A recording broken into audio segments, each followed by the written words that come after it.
Hello everyone, welcome back to the channel. Today I'm going to be showing you how to register a WhatsApp business account. It's just as easy as entering your mobile number. All right, so we're going to do that. First, open up the WhatsApp business app, then hit on agree and continue. This is the first time that you have set it up.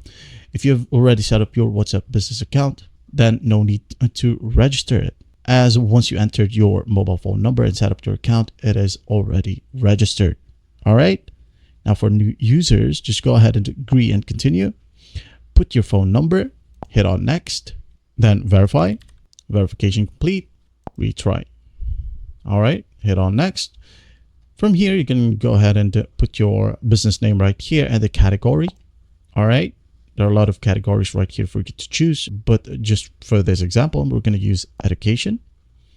Go back, exit, next. All right, you can go ahead and start making a catalog, or not now. Making a catalog is just as easy as uploading a photo, renaming the item, all right, and putting the price. So just for this example, I'm going to hit on not now.